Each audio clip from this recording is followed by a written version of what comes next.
It was an ordinary afternoon. She had just gone out shopping. Nothing special, nothing strange.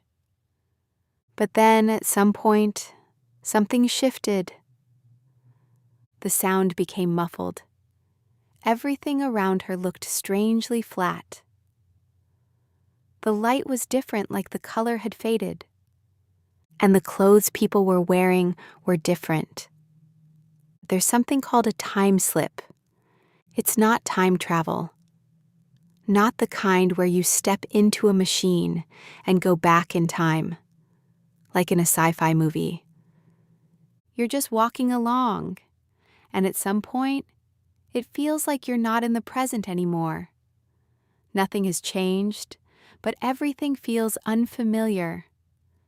And apparently some people say this has really happened to them. Today I've gathered a few of those stories from people who claim time and space slipped, just slightly. August 10th, 1901, Versailles, France. 2 English women visited the Palace of Versailles, Charlotte Moberly and Eleanor Jourdan. Both were academics at St. Hugh's College, Oxford. They set out for a walk toward the Petit Trianon. But as they walked, a strange feeling came over them. The air felt heavy. Everything grew quiet. The light was different. And people began to appear. People dressed in 18th century clothing. A gardener in worn clothes, a man in a wig, and a woman quietly sketching on the grass. Later, they said that woman might have been Marie Antoinette. And then it all disappeared. They were back in 1901. At first, neither of them said anything, not even to each other. Later, when they compared the notes they'd each written separately, they matched. Same people, same buildings, same atmosphere. In 1911, they published a book titled An Adventure. Scholars still study this case today, because it can't quite be explained.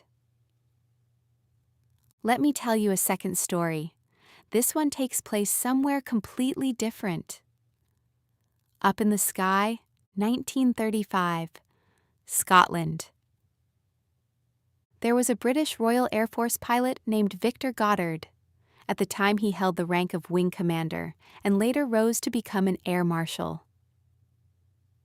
That day, he was flying from Andover to Edinburgh. On the way back, his route took him over an airfield called Drem.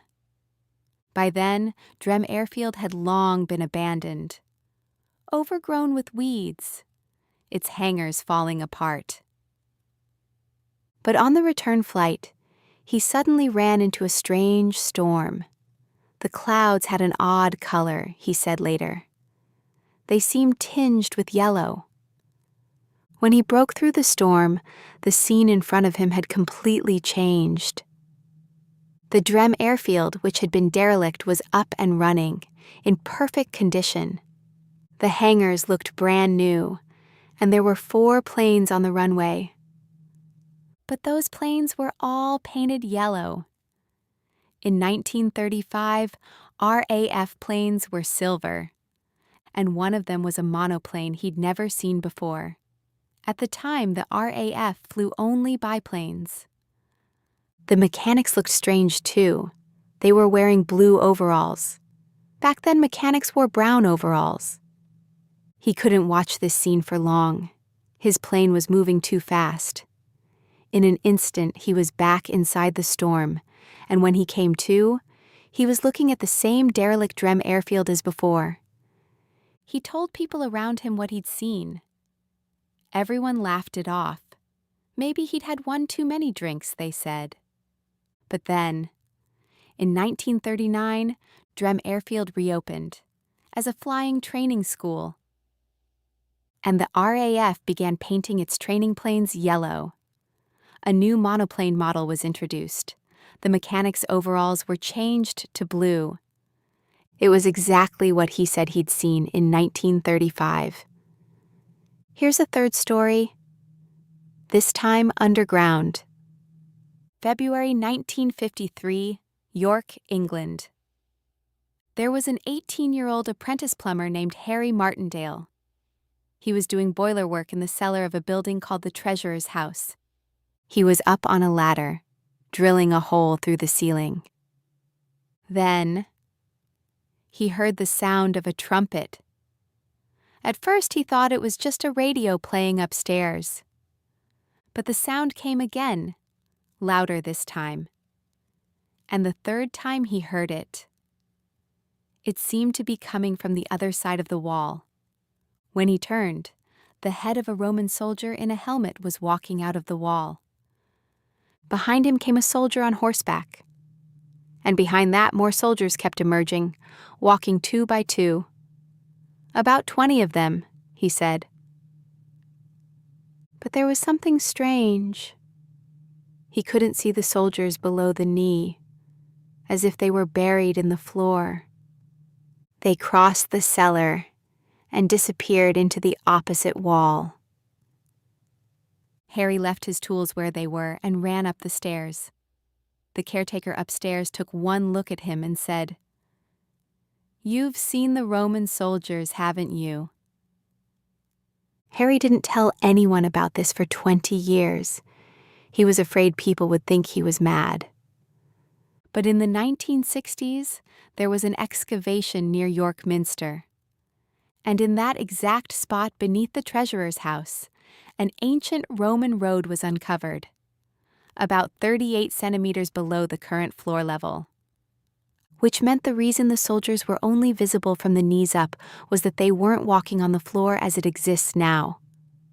They were walking on the old Roman road beneath it. There's an even more striking detail. Harry said the soldiers were carrying round shields, but at the time, historians believed Roman soldiers only used large rectangular shields. Later, a new excavation near Hadrian's Wall revealed that auxiliary troops in the 4th century actually did carry round shields.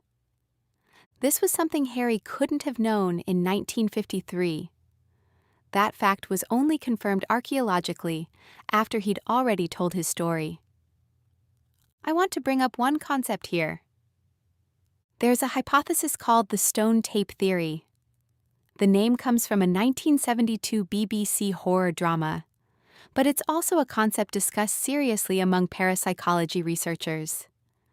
The idea is that a building or a place can absorb intense emotions or events from the past, almost like a recording, and under the right conditions, that recording plays back, like a tape. Versailles is a place soaked in the blood and fear of the French Revolution. That cellar in York sits on a road Roman soldiers actually marched on. Drem Airfield was, in time, a place that really would prepare for war. Could an intense event, or even the charge of an event yet to come, leave a mark on a place? Of course, there are scientific explanations too.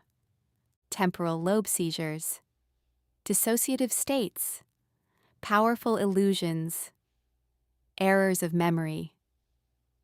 Our brains, in unfamiliar environments, try to find familiar patterns. And sometimes they invent things that aren't there.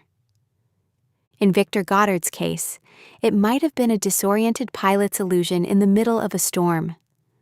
In Harry Martindale's case, it might have been a hallucination born of extreme fatigue and fear in a dark cellar. Maybe a time slip is just a story the brain tells itself. But there's one strange thing. The shield design Harry described was something he had no way of knowing. It was only proven archaeologically later. The yellow plains and blue overalls Victor Goddard saw came true exactly 4 years later. People who didn't know each other accurately described details of a future or a past they couldn't have known. And no one had gone there knowing in advance. People who say they've experienced a time slip tend to describe the same thing beforehand. The sound grew muffled, they say. The light turned strange. They felt inexplicably low, or the air grew heavy. As if the present moment were just slightly stepping aside. Tonight, if you're walking somewhere and it suddenly goes quiet, just take a look around you and ask if this is really now. That's been Gia's Murmurs at Midnight. If this story stayed with you, tell it to someone who walks the oldest streets in town. See you again next week, in the dark of night.